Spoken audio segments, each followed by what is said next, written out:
مبارزات تاجیکانه واس کمایی که تا امی بیرق پرچم را که در اینجا ماندی امی سیاه سفید سبزه یک دانه دستاورد از این پرچم بفرما. درودای فراوان نثار همه شما خوبان. قبل از اینکه من حرفم شروع کنم دو لعنت میفرستم، یکی به می پدر لعنت پوینت شو. برای من منظم تازی کت من منظم گپ نزن.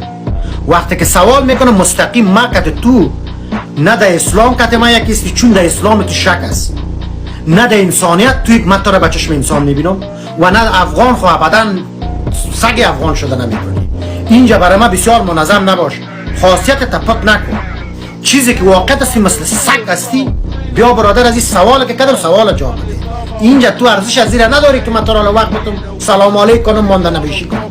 مانده نبیشی نام میداد. تو خوب جای قایمش کردی. دستاورد از بیرق کثیفه بگو دیگه.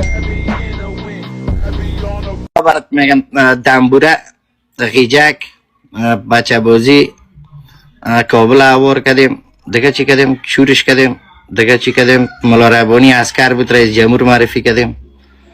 و دیگه ولی میگم خدا یار لوی ملاسه همون نفر که بیرقش دم توت بالا کرده بود. بچه شما قصور گرفت دوان ده احمد چوچه را ای تو لندن.